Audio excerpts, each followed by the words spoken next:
ความมีระเบียบในกิจกรรมของชีวิตนะทำให้เกิดมีชีวิตที่ราบรื่นนะเรียกว่า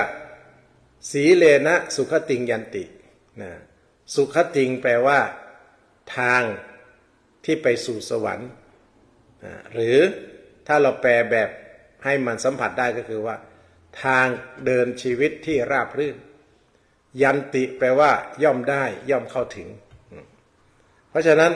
สีเลนะสุขติงยันติก็มีความหมายว่าด้วยศีลที่เราปฏิบัติทำให้เราเข้าถึงชีวิตที่ทางเดินชีวิตที่เรียบง่ายเพราะฉะนั้นเนี่ยคำว่าสุขะตัวเนี้ยสุขะตัวเนี้ยสุตัวเนี้ยแปลว่าดีคติแปลว่าทางไปทางเดินสุขติก็หมายถึงทางเดินของชีวิตที่ราบรื่นถ้าเกิดว่าเป็นทางเดินชีวิตที่ค่อนข้างเต็มไปด้วยขวากหนามไปแล้วมันติดขัดมันลำบากอย่างเงี้ยมันก็จะมันเหมือนกับเราเอารถยนต์ไปวิ่งตามถนนลูกรังที่มันเต็มไปด้วยหลุมด้วยบ่อเนี่ยมันทำให้เราต้องไม่สามารถที่จะไปได้ไวตามที่เราต้องการไม่สามารถถึงเป้าหมายปลายทางตามที่เรานัดหมายเอาไว้ได้เพราะว่ามันมัวแต่ต้องไปแก้ไขปัญหากับความเป็นหลุมเป็นบ่อของเส้นทางที่เรากำลังวิ่งอยู่เพราะว่าทางมันค่อนข้างลำบากยกตัวอย่างเช่นว่าถ้าเราไม่มีระเบียบวินัยเรื่องการเงินการทองเนี่ยมันจะทำให้ชีวิตเราสุขติราบรื่นได้อย่างไรมันก็จะทำให้เราติดขัดโน่นติดขัดนี่นะฮะกู้หนี้ยืมสินเป็นหนี้เป็นสินพลุงพรังต้องปวดหัวทั้งวันทั้งคืนเอามือนอนก่ายหน้าผากว่าเราจะเอาเงินมาใช้หนี้ตรงนั้นตรงนี้อย่างไรทั้งหนี้ในระบบทั้งหนี้นอกระบบอะไรเงี้ยชีวิตมันก็ติดขัดไม่ราบรื่นนะฮะเพราะว่ามันได้ทำในสิ่งที่เรียกว่าไม่มีระเบียบวินัยให้กับชีวิตขึ้นมาเพราะฉะนั้นคำว่าสุขติงเนี่ยสุขติงตัวเนี้ยหมายถึงทางเดินทางไปของชีวิตที่ดีงามถ้าเปรียบเทียบไปก็เหมือนกับถนนสมัยปัจจุบันที่ก็เรียกว่าซุปเปอร์ไฮเวย์ซุปเปอร์เนี่ยแปลว่าชั้นดีนะคำว่าซุปเปอร์เนี่ยอย่างเช่นซุปเปอร์แมนอย่างเงี้ยหมายถึงคนที่แบบมันมีอะไรพิเศษที่เหนือกว่ามนุษย์ธรรมดาทั่วไปนะทีนี้ซุปเปอร์ไฮเวย์ก็หมายถึงว่าทางนะทางหลวงแผ่นดินที่มีความมาตรฐานสมบูรณ์เมื่อก่อนมันมี2 เลนใช่ไหมนะ2 เลน2 เลนนี่เรียกว่าถ้าไปเจอกันที่ในที่คับแคบแล้วก็มีรถบรรทุก10 ล้ออะไรเงี้ยวิ่งนำหน้าอย่างเงี้ยขึ้นเขาขึ้นดอยที่มันสูงชันเนี่ยไม่มีทางที่จะแซงได้เราต้องตามหลังไปนะฮะเพราะมันแซงไม่ได้มันมีแค่2 เลนแล้วก็ไม่มีจุดกั้นกลางถนนด้วยนะมันจะทำให้เกิดการช้านะในการเดินทางมากแล้วก็อุบัติเหตุเยอะมากเลยกรณี2 เลนเนี่ยนะยกตัวอย่างเช่นสมัยก่อนจะมานั่งรถทัวร์จากกรุงเทพไปเชียงใหม่เนี่ยมันจะโล่งมาตลอดตั้งแต่กรุงเทพผ่านนครสวรรค์ผ่านกำแพงเพชรผ่านตากผ่านอะไรนี่โล่งมาตลอดแต่มันมาช้าตรงที่จะขึ้นดอยขุนตาลเพื่อข้ามไปยังจังหวัดลำพูนเข้าสู่เชียงใหม่มาช้าตรงนั้นมากๆประมาณนี้ยังทันอยู่นะสมัยเป็นเนนนะตอนที่อยู่กรุงเทพกับบ้านเนี่ยในยุคนั้นสมัยนั้นนะฮะช่วงพศ2524 25 26 27อะไรประมาณนั้นนะตอนนั้นดอยขุนตาลถนนที่วิ่งผ่านไปยังเชียงใหม่นี่ก็ยังเป็น2 เลนอยู่นะค่อนข้างลำบากมากกับการเดินทางนะโล่งมาตลอดแต่ว่ามาตันนะมาช้ากันตรงที่ช่วงที่จะขึ้นเขาดอยขุนตาลไปจังหวัดเชียงใหม่นี่แหละก็ต้องตามหลังคลานกันไปทั้งช้าทั้งแซงไม่ได้อะไรต่อไม่อะไรสารพัดอย่างนะแค่2 เลนนะก็ค่อนข้างจะเป็นอุปสรรคในการเดินทางแล้วก็ไม่สามารถที่จะกำหนดระยะเวลา เป้าหมายการนัดหมายได้เพราะตัวนั้นเป็นตัวแปรที่สำคัญทำให้เกิดการล่าช้า แต่ปัจจุบันนี้เราจะเห็นว่า ความโล่งของถนนตั้งแต่เชียงใหม่จนถึงตั้งแต่เชียงใหม่ไปจนถึงกรุงเทพหรือจากกรุงเทพไปเชียงใหม่เนี่ยไม่มีติดขัดละเพราะโล่งตลอดเนื่องจากว่าช่วงดอยขุนตาลที่อาตมาว่าเนี่ยเขาสร้างถนนขึ้นมาใหม่เป็นถนนแบบ4 เลนนะฮะ4 เลนนะ4 เลนนะ4 เลนนะก็คือมีจุดกั้นกลางถนนในบางช่วงแล้วก็เสร็จแล้วเนี่ยแต่ละข้างซ้ายขวาเนี่ยเป็น2 เลนนะรวมแล้วก็คือ4 เลนนั่นหมายความว่าเมื่อรถ10 ล้อรถพ่วงบรรทุกนะนำหน้าเราเขาก็จะแอบซ้ายนะฮะเราก็สามารถแซงขวาได้ถูกต้องตามกฎหมายหลักจราจรก็แบบไม่ช้าอีกแล้วนะไม่ช้าอีกแล้วนะเพราะฉะนั้นนี่แหละเขาเรียกว่า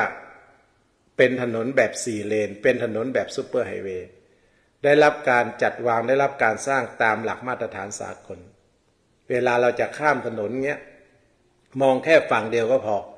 นะเมื่อก่อนเราต้องมองหันซ้ายหันขวาเพราะมันแค่2 เลนเราไม่รู้ว่าจะมีรถแซงขึ้นมาอะไรยังไงนะ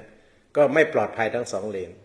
แต่ปัจจุบันเนี้ยมองแค่เลนเดียวมองแค่ฝั่งเดียวก็พอนะเพราะว่ายังไงก็ไม่มีรถนะวิ่งในฝั่งอีกตรงกันข้ามนะเพราะว่ามันคนละเลนกันอย่างนี้เป็นต้นถ้าเลนนี้ปลอดภัยก็แปลว่าไม่ต้องไปมองอีกเลนอื่นละนะอันนี้คือความราบรื่นความเป็นซุปเปอร์ไฮเวย์ของชีวิตดังนั้นถ้าเกิดเรามีวินัยในการดำเนินชีวิตมีระเบียบมีความเป็นปกติเห็นไหมอานิสงส์ที่เราจะได้ชัดๆก็คือว่าทางเดินของชีวิตมันค่อนข้างจะราบรื่นมันจะไม่ค่อยมีปัญหาอันนี้คือข้อแรกเลยที่สำคัญแล้วทีนี้ข้อแรกเนี่ยมันจะโยงไปถึงข้อ2โดยไม่อาจจะหลีกเลี่ยงได้ข้อแรกคือสีเลนะสุขติงยันติเพราะเรามีระเบียบมีศีลมีความปกติในชีวิตทำให้ทางเดินของชีวิตนั้นค่อนข้างจะสมูทแล้วก็ราบรื่นโดยปราศจากอุปสรรคใหญ่หลวงนะฮะขัดขวางทางเดินของเราก็ทำให้ชีวิตของเราเนี่ยไปอย่างแบบสบายๆนะมีความสุขแล้วมันจะโยงไปถึงข้อที่2ว่าสีเลนะโภคสัมปทาเพราะศีลเพราะความมีระเบียบวินัยเพราะความเป็นปกติในชีวิตประจำวันทำให้เรามีโภคทรัพย์ที่สมบูรณ์เนี่ยมันจะโยงกันนะฮะก็คือจะทำให้เราไม่สูญเสียทรัพย์สินเงินทองเอายกตัวอย่างง่ายๆแบบหยาบๆอย่างเงี้ยถ้าเราผิดหรือละเมิดศีลในแต่ละข้อเนี่ยถ้าทางโลกก็หมายความว่ามันเป็นเรื่องที่ต้องใช้เงินทั้งนั้นในการแก้ปัญหาสมมติเราไปฆ่าสิ่งอื่นที่มีชีวิตเนี่ยอย่าว่าแต่คนเลยสมมติว่าเราไปแอบฆ่าหมาฆ่าแมวฆ่าวัวฆ่าควายฆ่าไก่ฆ่านกจะตัวเล็กตัวน้อยก็สุดแท้แต่ถ้าเกิดว่าสิ่งที่เราฆ่านั้นมันเป็นทรัพย์สินของคนอื่นอย่างเงี้ยนะในทางกฎหมายเขาก็สามารถฟ้องร้องเราได้ถ้ามีหลักฐานชัดเจนนะแล้วแต่เขาจะเรียกร้องความเสียหายตามมูลค่าของสิ่งที่เขาเป็นเจ้าของนั้นว่าจะเป็นอย่างไรทีนี้พอเขาเรียกร้องอย่างนี้ในฐานะที่เราเป็นพลเมืองของสังคมเราไม่อาจที่จะเลี่ยงกฎหมายได้เราก็ต้องเผชิญกับข้อกล่าวหาต้องมีคดีความนะการมีข้อกล่าวหาการมีคดีความเนี่ยมีประเทศไหนที่มันจะไม่ใช้เงินมันใช้เงินทั้งนั้นมันใช้โภคทรัพย์ทั้งนั้นนะถ้าเกิดว่าเป็นประเด็นปัญหาใหญ่โตนะถึงขั้นไปฆ่าสิ่งมีชีวิตที่เรียกว่าคนขึ้นมายิ่งหนักเข้าไปอีกนะก็ต้องใช้เงินใช้ทองในการจับจ่ายใช้สอยในการวิ่งคดีนะไหนจะจ้างทนายไหนจะต้องเที่ยวไปเที่ยวมานะฮะกับศาลกับอะไรต่อไม่อะไรโอ้หลายอย่างนะเป็นนั้นว่าจุกจิกเนี่ยใช้เงินทั้งนั้น เพราะฉะนั้น คนจีนในสมัยเก่าเนี่ยไม่รู้ว่าปัจจุบันนี้จะยังมีแนวคิดอย่างนี้หรือไม่เขาบอกว่าเขาเปรียบเทียบให้ฟังนะว่ากินขี้หมาดีกว่าค้าความนะคือหมายก็ว่าคือขี้หมาเนี่ยมันไม่มีใครกินอยู่แล้วไงนะแสยงนะไม่มีใครกินอยู่แล้วล่ะนะแต่ว่าถ้าไม่มีทางเลือกเนี่ยระหว่างการกินขี้หมากับการมีคดีความเนี่ยนะคนจีนในสมัยก่อนเนี่ย รุ่นเสื่อผืนนอนหมอนใบเนี่ยนะเขาบอกว่ากินขี้หมาดีกว่าค้าความนะถ้าไม่มีทางเลือกนะเขาจะกินขี้หมาดีกว่าแลกกับการที่ไม่มีคดีใดๆเพราะอะไรเพราะมันยุ่งยากยุ่มยิ้มมันไม่สามารถกำหนดให้เสร็จภายในวันเดียวเดือนนั้นเดือนนี้ไม่ได้บางกรณีนี่ลากยาวไป3-4 ปีเดี๋ยวก็หมายศาลมาเดี๋ยวก็ต้องไปจ้างทนายต้องไปคุยหารือปรึกษากับทนายอีกนะคนจีนในสมัยรุ่นเสือผืนหมอนใบเนี่ยเขาขี้เหนียวเวลาเพราะว่าเขาไม่อยากไปเสียเวลากับพวกที่มันไร้สาระเหล่านี้มันทำให้เขาเสียเวลาทำมาหากินสร้างเนื้อสร้างตัวเนี่ยอันนี้มันเป็นลักษณะอย่างนี้เพราะฉะนั้นเนี่ยถ้าเรามีชีวิตที่มีระเบียบวินัยนะฮะไม่ละเมิดศีลนะเอาละศีลข้อที่1นี่ยกตัวอย่างไปแล้วคือเอาชีวิตของสัตว์อื่นนะแล้วศีลข้อที่2ล่ะนะถ้าเกิดไปลักเล็กขโมยน้อยของคนอื่นหรือแม้กระทั่งไปคอร์รัปชันนะฮะโกงกินของหลวงของอะไรต่างๆมากมายเนี่ยก็ทำเวลาเขาจับได้แบบจำนวนด้วยหลักฐานเนี่ยต้องออกจากการจากงานนะฮะไม่มีทั้งบำเหน็จบำนาญแล้วก็อีกอย่างก็คือเสียชื่อเสียงในวงตระกูลด้วยอะไรอย่างเงี้ยมันก็มีให้เห็นในสังคมของเรามากมายก็ใช้เงินใช้ทองอีกนะฮะไอ้ที่เราเอาเขามาเนี่ยนะก็กฎหมายก็บอกให้ยึดหมดเป็นของแผ่นดินอย่างเงี้ยนะแทนที่เราจะได้ใช้ทรัพย์นั้นโภคทรัพย์นั้นอย่างมีความสุขความสบายตามที่เราต้องการไปเที่ยวโน่นเที่ยวนี่ในยามแก่ยามเฒ่าไม่มีซะแล้วไอ้ที่โกงเข้ามาเขาก็ยึดไปนะไอ้ที่เก็บสะสมไว้นะฮะมันก็ล่อยหลอแถมยังไม่มีบำเหน็จบำนาญหลังเกษียณหนึ่งgo to big เลยไปกันใหญ่เลยคราวนี้นะมันก็มีผลเห็นไหมนะศีลข้อที่2ข้อที่3อีกนะมีปัญหาเรื่องชู้สาวอีกเป็นปัญหาอีกศีลข้อที่4ใส่ร้ายป้ายสีดูหมิ่นดูแคลนต่อหน้าสาธารณะเนี่ยฟ้องกันหมดนะทำให้เกิดความเสียหายทางชื่อเสียงคิดเป็นมูลค่าแล้วหลายล้านอย่างเงี้ยยิ่งถ้าเราไปด่าดาราไปด่านักการเมืองด่าฟลูเอนเซอร์ทั้งหลายนะฮะที่มีอิทธิพลทางสังคมอะไรเงี้ยเขาก็เรียกร้องตามความเสียหายตามชื่อเสียงที่ปรากฏในสังคมและทีนี้กฎหมายเขาก็จะให้ความเป็นธรรมกับทั้ง2 ฝ่ายคำว่าให้ความเป็นธรรมกับ2 ฝ่ายก็คือหมายว่าตามตัวบทกฎหมายถ้าเราผิดจริงเราก็แย่ถ้าเราไม่ผิดแล้วก็แก้ต่างไปได้ก็เราก็ไม่ต้องมีปัญหาตรงนั้นเพราะฉะนั้นเนี่ยการมุสาการใส่ร้ายว่าความก็มีผลมีส่วนทำให้โภคทรัพย์ของเราเนี่ยเสียหายได้หรือหมดไปได้หรือว่าร่อยหรอไปได้นะศีลข้อที่5สมมติเราละเมิดเราไม่ปกติกับศีลข้อ5เนี่ยนะก็อาจจะเกิดประมาณว่าเมาแล้วขับสมมตินะรถเราก็ราคาก็แพงนะไปชนกับเสาไฟฟ้านี่หนักเลยนะเสาไฟฟ้าโค่นล้มลงมาเนี่ยหลักฐานมัดตัวได้เนี่ยเราต้องเสียค่าเสาไฟฟ้าเสียค่าดำเนินการกับสายไฟต่างๆที่มันหลุดมันขาดในช่วงที่เสามันล้มลงมาอย่างเงี้ยนะฮะจ่ายบานเลยแหละนี่ถ้าเกิดกรณีชนกันบนท้องถนนบ้างอะไรบ้างโอ้โหถ้าไม่มีตังค์ไม่มีทุนสำรองก็ต้องวิ่งไปกู้นอกระบบบ้างอะไรบ้างยืมพี่ยืมน้องเป็นปัญหาอีกนะเห็นไหมว่าศีลแต่ละข้อเนี่ยถ้าเกิดว่าเราละเมิดเข้าแล้วนะมันมีผลกระทบต่อระบบทรัพย์สินเงินทองที่เรามีอยู่ไม่ใช่เรื่องธรรมดานะศีลเนี่ยถ้าเราอธิบายต้องให้อธิบายในเชิงประยุกต์ต้องเป็นสิ่งที่สามารถแตะต้องสัมผัสได้ในปัจจุบันเราอย่ารับศีลอย่ามองว่าศีล5เป็นเรื่องของแบบศีลพัตตปรมาส คือเชื่อตามกันมาโดยที่ไม่วิเคราะห์ไม่ได้เจาะลึกในเรื่องของการปฏิบัติแล้วก็ผลของการปฏิบัติที่จริงแล้วมันเป็นแนวทางเป็นอะไรที่โมเดิร์นมากๆเรื่องของศีลห้าเนี่ยมันไปโยงเกี่ยวกับเรื่องของการบริหารจัดการเป็นเรื่องของ good management การบริหารจัดการที่ดีแล้วก็เป็นเรื่องของการมี self discipline ก็คือการมีระเบียบวินัยในตัวเองถ้าเราขาดตรงนี้ไปเนี่ยผลลัพธ์ของมันจะเป็นอย่างไรก็เท่าที่เราได้เห็นกันอยู่ว่าเดือดร้อนกันไปทั่วลักษณะเป็นอย่างนั้นนี่คือศีเลนะโภคสัมปทา นะฮะเพราะความที่เรามีระเบียบมีวินัยมีศีลมีความเป็นปกติในชีวิตทำให้ทรัพย์สมบัติของเรานั้นเพิ่มพูนมากยิ่งขึ้นและไม่มีประเด็นปัญหาใดๆกับทรัพย์สมบัติอาตมาเจอคนที่เขามีระเบียบวินัยในชีวิตตั้งแต่ต้นแล้วพบว่าปัจจุบันนี้เขามีทางเดินชีวิตที่ดีคือสุขติงยันติและเขามีโภคสัมปทาที่เพียบพร้อมเรียกว่าใช้ส่วนต่างใช้ส่วนเกินในการสร้างความเพลิดเพลินให้กับชีวิตได้อย่างสบายๆนี่เป็นผลลัพธ์ของการมีระเบียบมีวินัยในตัวเองมีความเป็นปกติในวิถีชีวิตปัจจุบันนะทีนี้ประเด็นที่3สำคัญที่สุดถือว่าเป็นไฮไลท์เลยนะเป็นไฮไลท์ก็คืออานิสงส์ข้อที่4ก็คือสีเลนะนิพพุติงยันติเพราะศีลทำให้เรามีความปกติเย็นกายสบายใจเรียกว่านิพพาน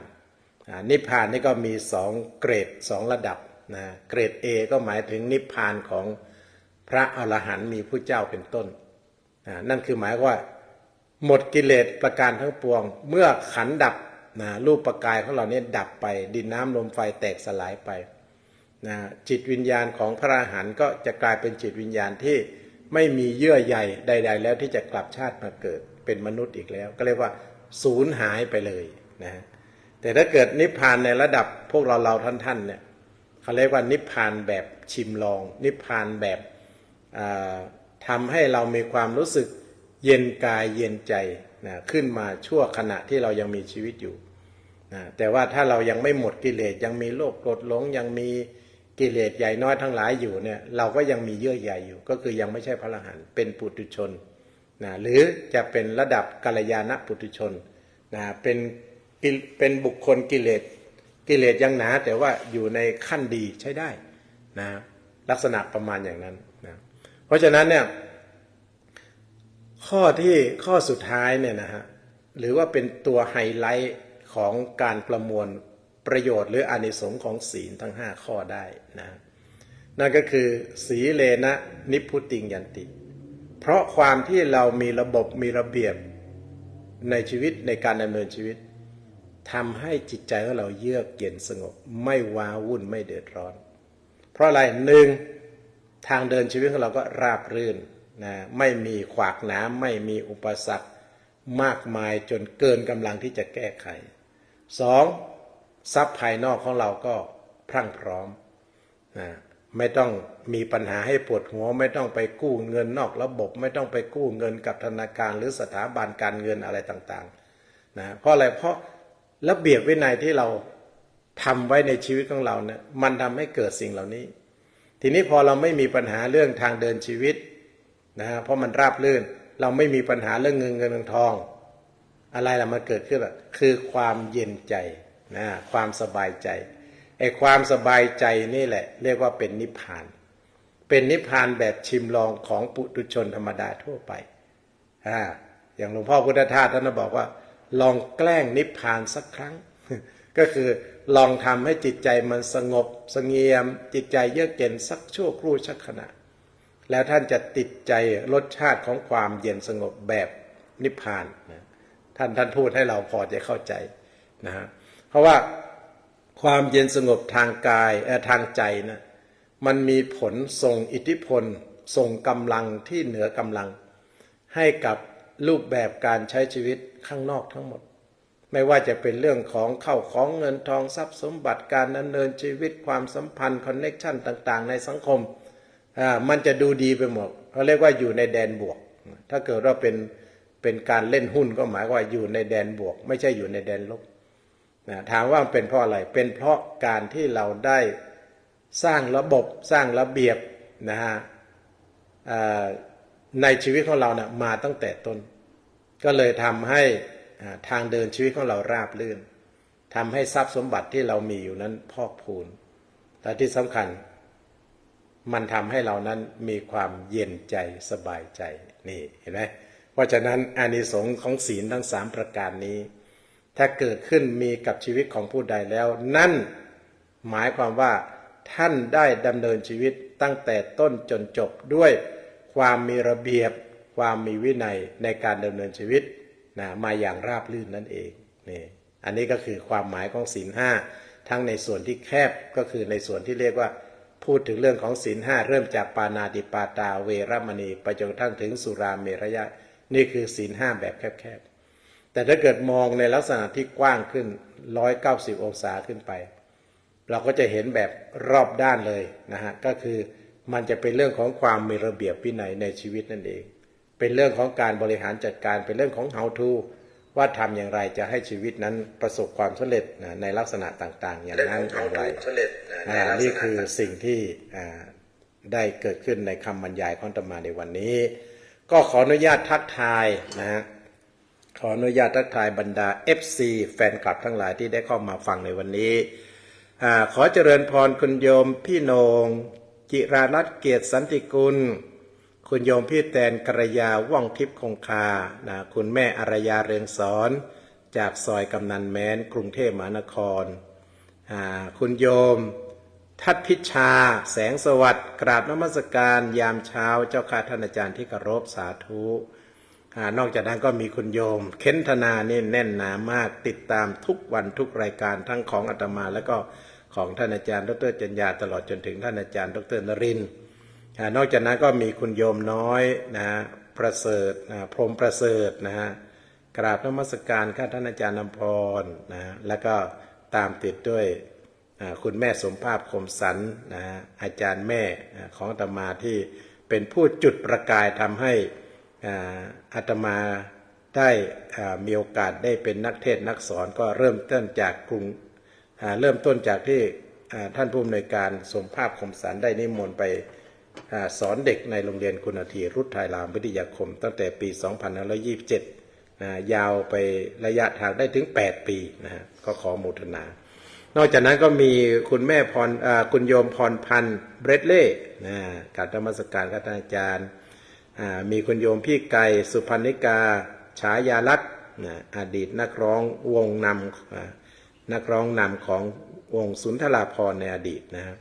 แล้วก็นี่มาจากชิคาโกเลยอิลลินอยส์นะคุณโยมเพ็ญศรี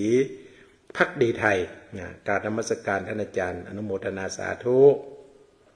นอกจากนั้นก็มีคุณโยมพี่แหม่มเนาะนพรัตน์บุญกอบนะฮะแล้วก็คุณโยมจีรารัตน์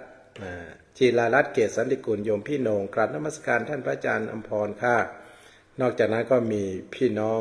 FC จากทางสายใต้นะคุณประสิทธิชัยครุฑกาดนี่รู้จักกันดีนะฮะผมนำรายการไปออกที่สถานีวิทยุประเทศไทยทุกวันจันทร์ครับสาธุสาธุนโมทนาสาธุก็หวังว่าสิ่งที่ได้พูดไปนั้นน่าจะเป็นประโยชน์ในเชิงเรียกว่าอะไรอาหารสมองนะของบรรดาพุทธศาสนิกชนทั้งหลายที่จะสามารถนำไปปฏิบัติได้นะฮะก็ไม่ทราบว่าได้ทักทายแบบไม่ขาดตกหล่นบ้างหรือเปล่าบางครั้งบางทีนี่หลังจากอาตมาเสร็จสิ้นรายการเสร็จแล้วนี่ก็กลับไปนั่งดูอ้าวลืมทักไป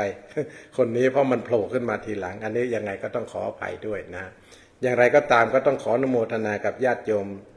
FC แฟนคลับทุกท่านของรายการธรรมทานจากวัดพุทธปัญญาที่ได้คอยซัพพอร์ตสนับสนุนด้วยการฟังมาโดยตลอดก็หวังว่าสิ่งที่เราท่านทั้งหลายซึ่งเป็นพระสงฆ์เป็นโฆษกของพระศาสนาได้นำธรรมะมาเผยแผ่นั้นคงจะเป็นประโยชน์แก่ท่านทั้งหลายไม่มากก็น้อยบุญกุศลใดที่เราท่านทั้งหลายได้กระทำบำเพ็ญมาก็ขอให้เป็นตบะเดชะเป็นพลวะปัจจัยอำนวยอวยใจให้ท่านทั้งหลายนั้นจงประสบความสุขกายสบายใจจงทั่วกันทุกท่านทุกคนเทอญ